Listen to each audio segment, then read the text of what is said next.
the world. It is important in particular to reinforce the system of the IAEA safeguards, to make the additional protocol universal, but one should also have convincing answers in case the non-nuclear weapon countries ask the straightforward question, and what are you doing, owners of the greatest nuclear arsenals? So further reductions of strategic offensive arms with an adequate verification mechanism will clearly testify to the fact that the US and Russia fulfilled their obligations under the Non-Proliferation Treaty. The ratification by the United States of the CTBT will also be an extremely important step. It is well known that several key countries do not ratify CTBT just because they are hiding behind the American position.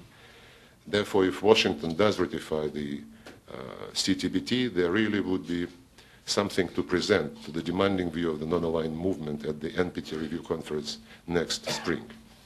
Joint US-Russian efforts, in concert with other members of the Nuclear Five, are capable of ensuring the future efficiency of the NPT, reinforcing the integrity of its three components: non-proliferation, peaceful uses of atomic energy, and disarmament.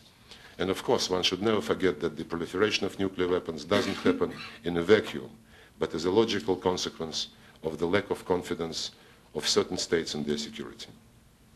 There exist other problems, the solution of which are extremely important for the American partners, but are hardly possible without collective efforts, including the participation of Russia. I am talking in particular about the situation in Afghanistan, the issue which is becoming paramount in the American foreign policy. I hope we are moving toward a real internationalization of the settlement in Afghanistan, with the regional factor at last being fully engaged. This is the main conclusion drawn from the outcome of the international conferences on Afghanistan held recently in Moscow and in The Hague. It is important that now the United States seems to be aware of the fact that there is no other option but to rely on collective wisdom, first of all on regional knowledge and experience.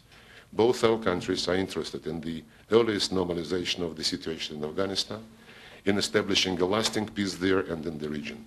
Working with Pakistan as well as with other neighbors becomes really instrumental, and we strongly welcome the meetings between President Obama and presidents of Afghanistan and Pakistan, which took place yesterday and today in Washington. The cooperation with respect to the Iranian nuclear program appears also to have promising prospects, though I wouldn't like to sound overly optimistic, but the task in front of us is indeed multifaceted, and Tehran's nuclear program is an important but just one element of this task. Accordingly, the problem can only have a comprehensive solution with full respect not only for Iran's obligation under NPT, but also for its legitimate security and economic interests. And we welcome President Obama's message to the leadership and people of the Islamic Republic of Iran, clearly stating his intention to normalize relations in all spheres. We have always been in favor of that, and we are prepared to assist the American effort in achieving greater mutual understanding with Iran. This is also true with respect to the nuclear issue of the Korean Peninsula, where problems have accumulated over the years due to several factors related to the positions of some participants in the six-party talks. I cannot disregard something which recently became a matter of serious concern for both Russia and the United States, as well as the rest of the world, the financial crisis. The stability of the global financial system can only be assured by its reform through the creation of a mutually complementary architecture based on a diversified system of regional reserve currencies and financial centers. The US and Russia can and should be among those who lead common efforts aimed at working out universal rules and procedures which would be obligatory for all countries without exception. Everyone seems to agree that it is impossible for any country single-handedly to ensure its financial and economic security at the expense of the financial security of others. Accidentally, this is exactly the principle which had been agreed at the end of the Cold War in relation to political and military security in the Euro-Atlantic region. This principle, that no country should ensure its security at the expense of the security of others, was written into the OSCE documents and in the agreement to establish the NATO-Russia Council. The bombing of Serbia in 1999, the crisis of conventional forces in Europe treaty, attack on Southeast Asia last August, some other examples show that this principle doesn't work. That's why President Medvedev proposed to convene a summit with participation of all Euro-Atlantic states and security organizations to discuss how we all can make the principle of indivisibility of security legally binding and agree on mechanisms to guarantee that this will really be the case. I would note that the attention to the issues of Euro-Atlantic security has been growing also among think tanks and political scientists, and I just talked with Jessica that the Carnegie people are also thinking of it, so we would welcome the contribution of the civil society, the expert society, into promoting this new approach to the security, which would be built on bringing together all countries in the Euro-Atlantic space and all institutions existing which deal with security. Summing up, the resumption of the disarmament process, cooperation on Afghanistan, and settling a number of other conflicts, as well as the non-proliferation tasks, set the stage for the positive common agenda in international affairs. This agenda requires a collective leadership where the US and Russia can and must play a key role.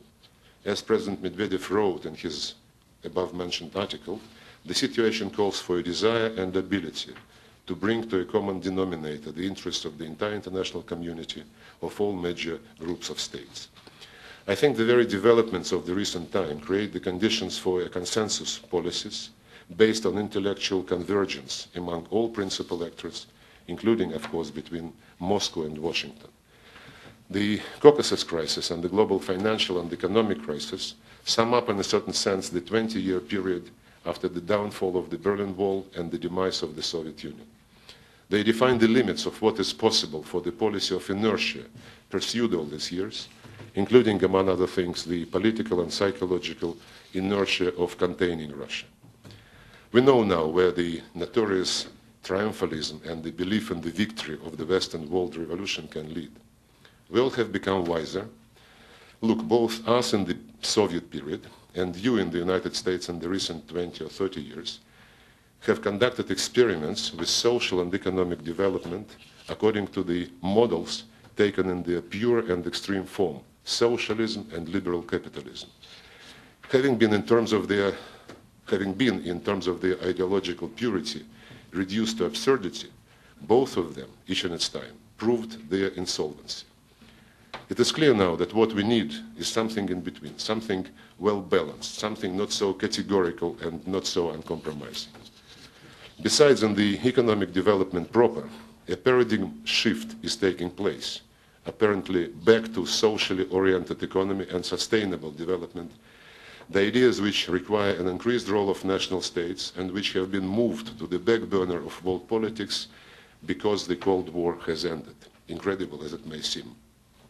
In brief, the terms of debate on the ways of the future world development have changed. This creates excellent conditions for those who want to demonstrate intellectual and other kinds of leadership in international affairs in order to help the world community to work out a common vision of the contemporary historic era. It would be a pity to miss such an opportunity and thus to fail to draw an absolutely final line under the period of the Cold War and those misunderstandings which followed in the relations between the US and Russia. In our bilateral relations, we need more successful investment projects, joint research and development efforts, greater volume of high-tech trade. This would strengthen the material foundation of our partnership and make it much less vulnerable to the temptations to play the old geopolitical zero-sum games, which nowadays have nothing to do with the fundamental national interests of our two great nations. The oncoming 65th anniversary of the victory in World War II reminds us that what we can achieve together, together and with other allies in the name of the common cause, truly essential for our people and for the entire world. Thank you for your attention, and I would be ready for your questions.